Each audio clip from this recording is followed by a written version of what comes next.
हुआ है शहर, ले आए खाद बीज। हाँ भाई, लेके तो आया हूँ, पर क्या कहूँ, महंगाई इतनी हो गई है कि समझ में नहीं आता है कि खेती करे कैसे। फसल भी अच्छी नहीं होती है, ये दवाइयाँ नहीं डालूँ तो।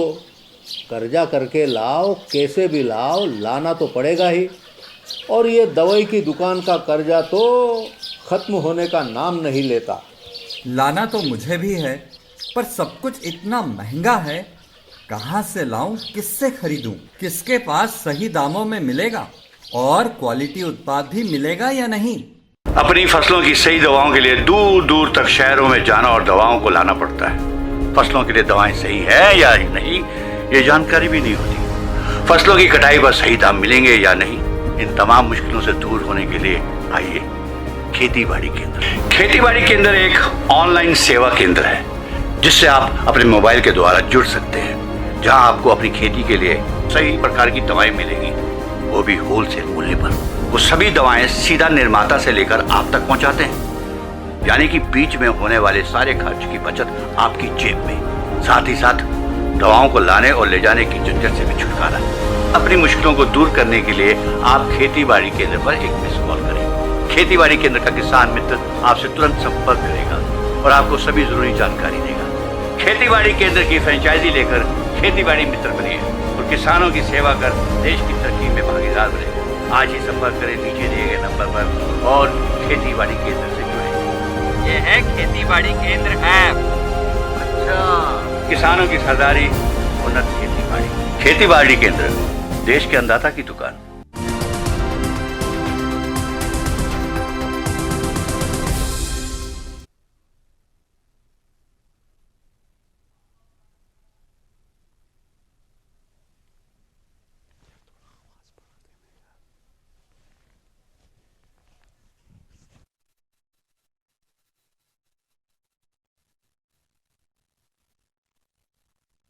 मेरे प्यारे देशवासियों, नमस्कार।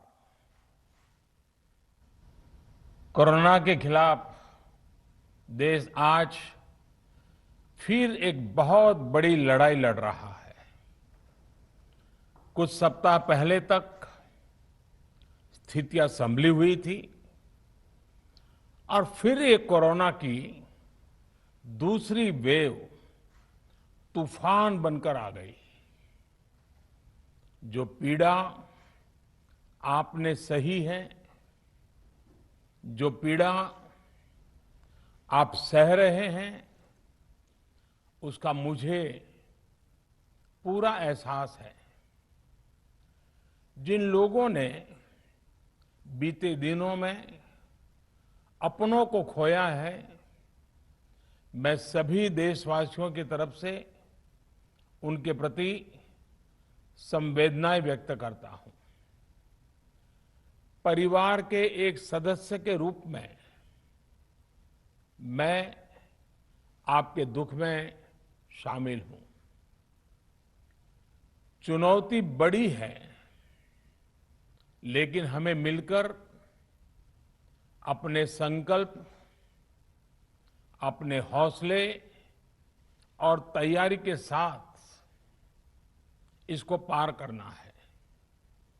साथियों, अपनी बात को विस्तार देने से पहले मैं देश के सभी डॉक्टरों, मेडिकल स्टाफ, पैरामेडिकल स्टाफ, हमारे सभी सफाई कर्मचारी भाई बहन, हमारे एम्बुलेंस के ड्राइवर्स, हमारे सुरक्षा बल, पुलिसकर्मी, सभी की सराहना करूंगा। आपने कोरोना की पहली वेव में भी अपना जीवन दांव पर लगाकर लोगों को बचाया था। आज आप फिर इस संकट में अपने परिवार, अपने सुख, अपनी चिंता छोड़कर दूसरों का जीवन बचाने में दिन रात जुटे हुए हैं। साथियों, हमारे शास्त्रों में कहा गया है, त्याज्यम न धैर्यम विदुरेऽपि काले। अर्थात कठिन से कठिन समय में भी हमें धैर्य नहीं खोना चाहिए। किसी भी परिस्थिति से निपटने के लिए हम सही निर्णय लें, सही दिशा में प्रयास करें, तभी हम विजय हासिल कर सकते हैं। इसी मंत्र को सामने रखकर आज देश दिन रात काम कर रहा है। बीते कुछ दिनों में जो फैसले लिए गए हैं, जो कदम उठाए गए हैं, वो स्थिति को तेजी से सुधारेंगे। इस बार कोरोना संकट में देश के अनेक हिस्से में ऑक्सीजन की डिमांड बहुत ज्यादा बढ़ी है। इस विषय पर तेजी से और पूरी संवेदनशीलता के साथ काम किया जा रहा है। केंद्र सरकार, राज्य सरकारें, प्राइवेट सेक्टर, सभी की पूरी कोशिश है कि हर जरूरतमंद को ऑक्सीजन मिले। ऑक्सीजन प्रोडक्शन और सप्लाई को बढ़ाने के लिए भी कई स्तरों पर उपाय किए जा रहे हैं। राज्यों में नए ऑक्सीजन प्लांट्स हो, 1 लाख नए सिलेंडर पहुंचाने हो, औद्योगिक इकाइयों में इस्तेमाल हो रही ऑक्सीजन का मेडिकल इस्तेमाल हो, ऑक्सीजन रेल हो, हर प्रयास किया जा रहा है। साथियों, इस बार जैसे ही कोरोना के केस बढ़े, देश के फार्मा सेक्टर ने दवाइयों का उत्पादन और बढ़ा दिया है। आज जनवरी-फरवरी की तुलना में देश में कई गुना ज्यादा दवाइयों का प्रोडक्शन हो रहा है। इसे अभी और तेज किया जा रहा है। कल भी मेरी देश की फार्मा इंडस्ट्री के बड़े जो प्रमुख लोग हैं, उसके जो एक्सपर्ट लोग हैं, उनसे बहुत लंबी चर्चा हुई है। प्रोडक्शन बढ़ाने के लिए हर तरीके से दवाई कंपनियां की मदद ली जा रही है। हम सौभाग्यशाली हैं कि हमारे देश के पास इतना बड़ा मजबूत फार्मा सेक्टर है जो बहुत अच्छी और तेजी से दवाइयां बनाता है। इसके साथ ही अस्पतालों में बेड की संख्या को बढ़ाने का भी काम तेजी से चल रहा है। कुछ शहरों में ज्यादा डिमांड को देखते हुए विशेष और विशाल कोविड हॉस्पिटल बनाए जा रहे हैं। साथियों, पिछले वर्ष जब देश ने कोरोना के कुछ ही मरीज सामने आए थे, उसी समय भारत में कोरोना वायरस के खिलाफ प्रभावी वैक्सीन के लिए काम शुरू कर दिया था। हमारे वैज्ञानिकों ने दिन रात एक करके बहुत कम समय में देशवासियों के लिए वैक्सीन विकसित की है। आज दुनिया की सबसे सस्ती वैक्सीन भारत में है। भारत की कोल्ड चेन व्यवस्था के अनुकूल वैक्सीन हमारे पास है। इस प्रयास में हमारे प्राइवेट सेक्टर ने इनोवेशन और एंटरप्राइज की भावना का बेहतरीन प्रदर्शन किया है। वैक्सीन्स की अप्रूवल्स और रेगुलेटरी प्रोसेसेस को फास्ट ट्रैक पर रखने के साथ ही सभी साइंटिफिक और रेगुलेटरी मदद को बढ़ाया गया है। यह एक टीम एफर्ट है जिसके कारण हमारा Bharat 2 made in India vaccine के साथ दुनिया का सबसे बड़ा टीकाकरण अभियान शुरू कर पाया। टीकाकरण के पहले चरण से ही गति के साथ ही इस बात पर जोर दिया गया कि ज्यादा से ज्यादा क्षेत्रों तक, जरूरतमंद लोगों तक वैक्सीन पहुंचे। दुनिया में सबसे तेजी से भारत में पहले 10 करोड़, फिर 11 करोड़ और अब 12 करोड़ वैक्सीन डोज दिए गए हैं। आज कोरोना से इस लड़ाई में हमें हौसला मिलता है कि हमारे health care workers, frontline corona warriors और सीनियर सिटीजन्स के एक बड़े हिस्से को वैक्सीन का लाभ मिल चुका है।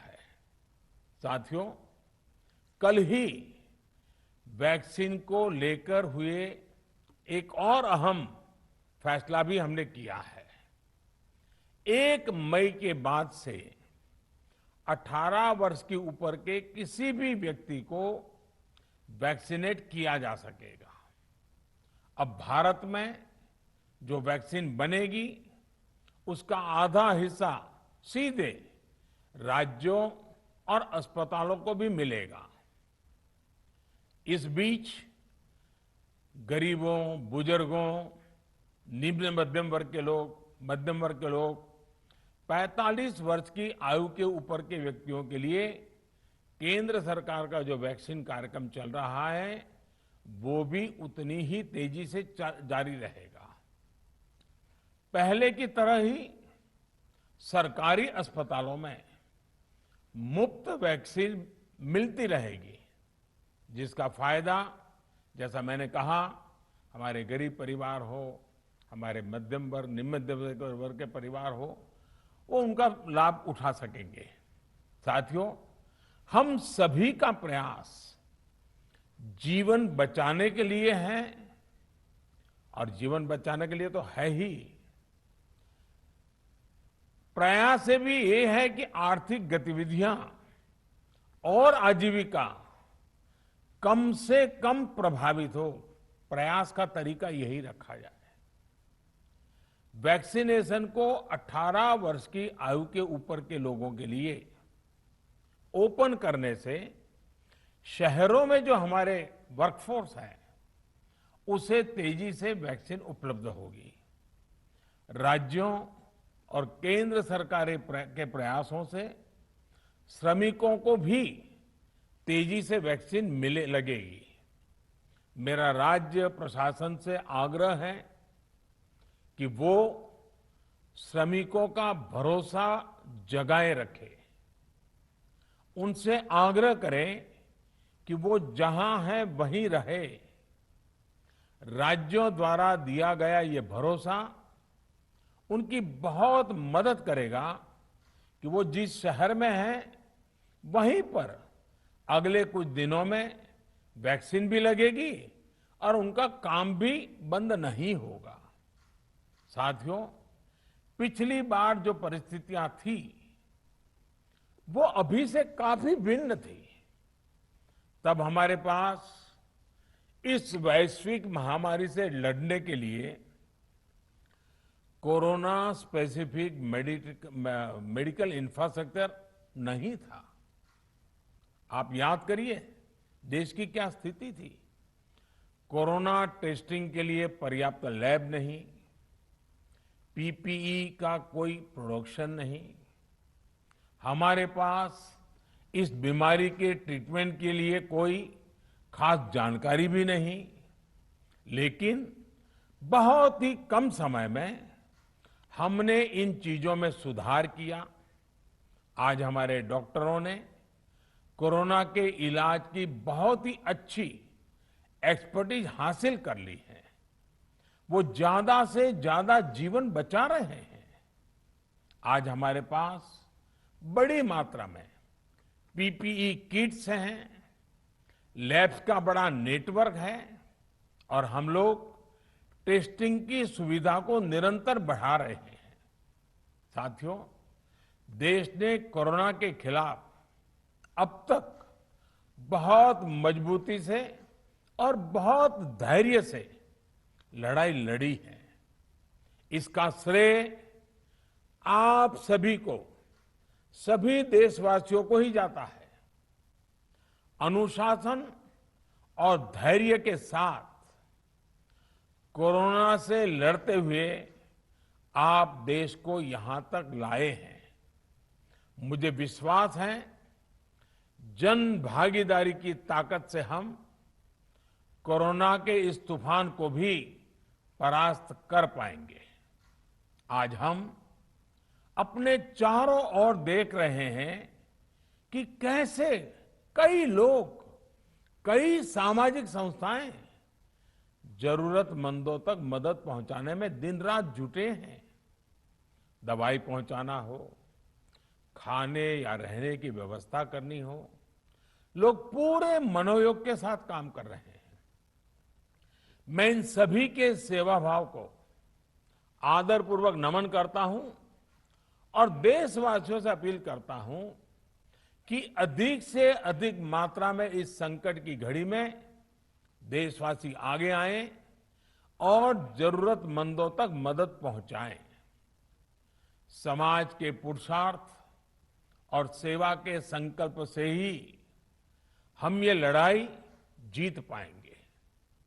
मेरा युवा साथियों से अनुरोध है कि वो अपनी सोसाइटी में, मोहल्ले में, अपार्टमेंट्स में छोटी छोटी कमेटियां बनाकर कोविड अनुशासन पालन करवाने में मदद करें। हम ऐसा करेंगे तो सरकारों को न कभी कंटेनमेंट जोन लगाने की जरूरत पड़ेगी, न कर्फ्यू लगाने की जरूरत पड़ेगी और लॉकडाउन का तो सवाल ही नहीं उठता है, आवश्यकता ही नहीं पड़ेगी। स्वच्छता अभियान के समय देश में जागरूकता फैलाने के लिए मेरे बाल मित्रों ने बहुत मदद की थी। छोटे छोटे बालक, 5वीं, 7वीं, 8वीं, 10वीं में पढ़ने वाले, उन्होंने घर के लोगों को समझाया था, मनाया था। उन्होंने बड़ों को भी स्वच्छता का संदेश दिया था। आज मैं फिर अपने बाल मित्रों से एक बात विशेष तौर पर कहना चाहता हूं। मेरे बाल मित्र, घर में ऐसा माहौल बनाइए कि बिना काम, बिना कारण घर के लोग घर से बाहर न निकले। आपकी जीत बहुत बड़ा परिणाम ला सकती है। प्रचार माध्यमों से भी मेरी प्रार्थना है कि ऐसे संकट की घड़ी में वो लोगों को सतर्क और जागरूक करने के लिए जो प्रयास कर रहे हैं उसे और बढ़ाएं। इसके साथ ही इसके लिए भी काम करें कि डर का माहौल कम हो सके, लोग अफवाह और भ्रम में न आए। साथियों, आज की स्थिति में हमें देश को लॉकडाउन से बचाना है। मैं राज्यों से भी अनुरोध करूंगा कि वो लॉकडाउन को अंतिम विकल्प के रूप में ही इस्तेमाल करें। लॉकडाउन से बचने की भरपूर कोशिश करनी है और माइक्रो कंटेनमेंट जोन पर ही ध्यान केंद्रित करना है। हम अपनी अर्थव्यवस्था की सेहत भी सुधारेंगे और देशवासियों की सेहत का भी ध्यान रखेंगे। साथियों, आज नवरात्रि का आखिरी दिन है।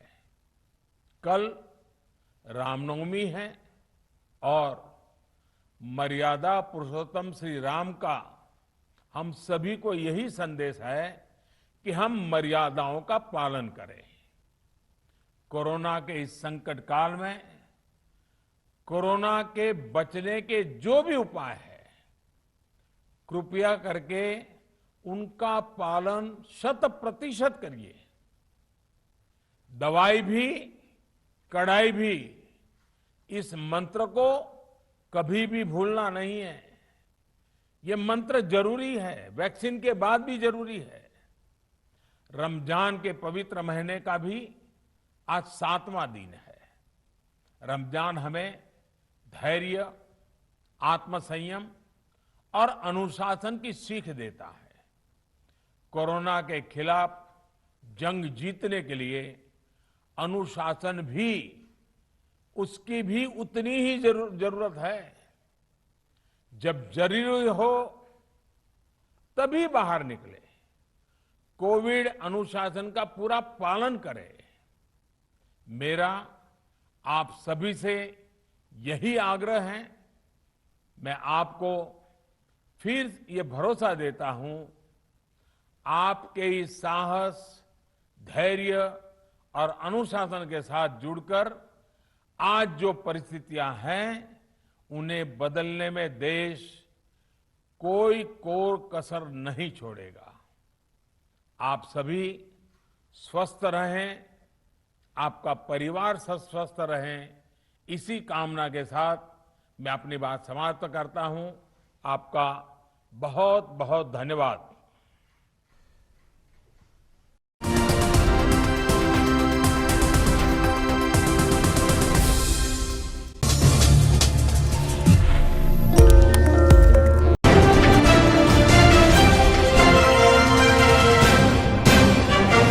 ये विजय हॉस्पिटल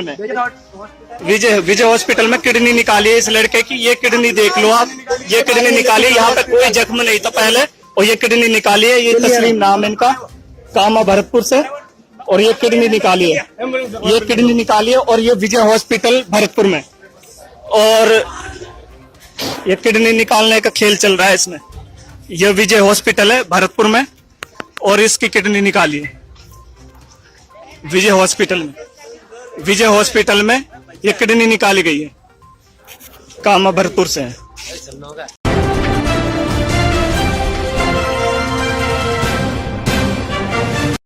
कोरोना महामारी में भोपाल नगर निगम की लापरवाही सफाई कामगारों के जीवन से खिलवाड़ कर रहा है। निगम मास्क के नाम पर नगर निगम लोगों के काटे चालान। निगम के सफाई कर्मचारी बिना मास्क, बिना दस्ताने के करते हैं शहर की गंदगी साफ। मासूम बच्चों को भी पेट के लिए लाने पर मजबूर सफाई कामगार। कचरा वाहन में ही बच्चे के सोने के लिए सफाई कामगार ने बनाया झूला। नगर निगम का पहले भी सफाई कामगारों के साथ भेदभाव का मामला आ चुका है सामने। कोरोना वायरस की बीमारी का सफाई कामगारों पर खतरा सबसे अधिक। नगर निगम नहीं कर रहा है इनकी सुरक्षा की कोई व्यवस्था। जोन 2 का मामला।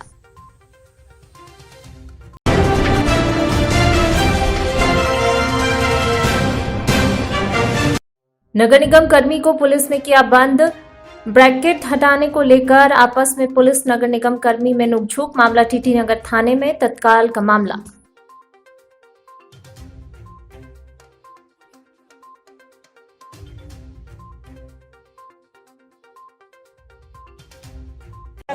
भाई ये देख लो, इधर नगर निगम कर्मचारी खड़े हुए हैं जो सुबह 6 बजे से लॉकडाउन में काम कर रहे हैं, जिसने पिछले लॉकडाउन में भी काम करा।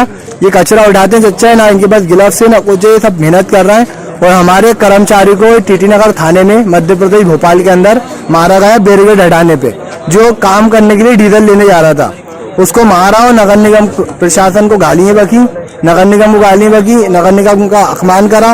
ये पूरे ड्राइवर और कर्मचारी सब यहाँ खड़े हुए हैं, सब इस बात को देखिए और सब आगे बढ़ाइए इस बात को। मध्य प्रदेश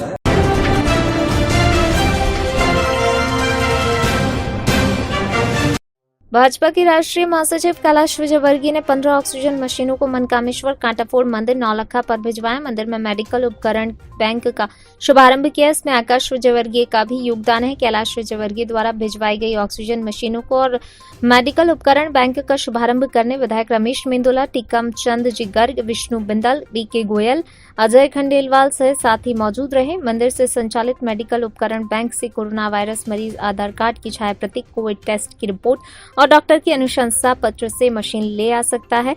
इसके लिए एक निर्धारित राशि 5,000 रुपए जमा करनी होगी। मशीन वापस करने पर दी हुई राशि वापस कर दी जाएगी। कोई किराया नहीं लिया जाएगा। सुशील प्रजापत, संदीप गोयल, हेमंत गर्ग, अमित गुप्ता, रितेश जिंदल से संपर्क किया जा सकता है। देखिए, आदरणीय श्री कैलाश जी विजयवर्गीय ने जब इंदौर की हालत देखी तो उनके मन में एक व्यथा थी। उन्होंने मंदिर समिति को ये निर्देश दिया या उनसे आह्वान किया कि एक मंदिर में जो परोपकार के काम होते हैं उसके तहत हमको एक मेडिकल बैंक की स्थापना करनी चाहिए, और उन्होंने कलकत्ता से हमको करीब 14 यूनिट्स बाय एयर भेजे। शनिवार को ये सब मशीन हमारे पास में आई थी और शनिवार को ये सारी मशीन्स चली गई हैं, और अभी तक आप यकीन करिए कम से कम 800 मशीन्स की वेटिंग हो चुकी है। भाई साहब को हमने फिर से निवेदन किया, आकाश जी को निवेदन किया, तो उन्होंने 50 और यूनिट्स की व्यवस्था करने का आश्वासन दिया है, क्योंकि ऐसा लगता है कि ये सप्ताह के अंत तक हमारे पास में आ जाना चाहिए। ये सेवा पूर्णतः निःशुल्क है। 5000 रुपये का रिफंडेबल डिपॉजिट लिया जा रहा है, आधार कार्ड की कॉपी है, कोविड टेस्ट की रिपोर्ट है और डॉक्टर का एक रिकमेंडेशन लेटर है। और ऊपर वाले से बस यही दुआ है कि अगर किसी भी व्यक्ति की जान बच सकती है मशीनों के द्वारा, तो वो परोपकार का कार्य मनकामेश्वर काटाफोड़ भक्त मंडल द्वारा कैसे भी सिद्ध हो। मरीजों को किस तरीके से आपने मशीन दे रहे हैं? देखिए, मशीन का हमने एक डेमो वीडियो बना लिया है। उनको मशीन यहाँ से सैनिटाइज करके दी जा रही है। वो घर जाते हैं, वो मशीन ले जाते हैं और उनको वीडियो के मार्फत से हम समझाते हैं कि मशीनों का उपयोग कैसे करना है। जैसे उनकी ऑक्सीजन की रिक्वायरमेंट पूरी हो जाती है तो वो मशीन पुनः हमको वापस कर देते हैं। मशीन आने के बाद में हम उनको सैनिटाइज करते हैं, मास्क बदलते हैं, नया मास्क देते हैं और वो मशीनें फिर जिनको भी ज़रूरत है उनको हम वापस दिलाते हैं। इसका रजिस्ट्रेशन की क्या प्रक्रिया है? आधार कार्ड की कॉपी चाहिए, कोविड की पॉजिटिव रिपोर्ट चाहिए और डॉक्टर का एक अनुशंसा पत्र चाहिए। इसमें बताया जाता है कि इस मशीन का इस जो मरीज़ है उसका सैचुरेशन लेवल जो है वो 80 के नीचे जा रहा है या 70 के नीचे जा रहा है, और फिर वो मशीन का उपयोग करके उनकी सुविधा अनुसार 3 से 4 दिन में दे देते हैं। आपका संदीप गोयल।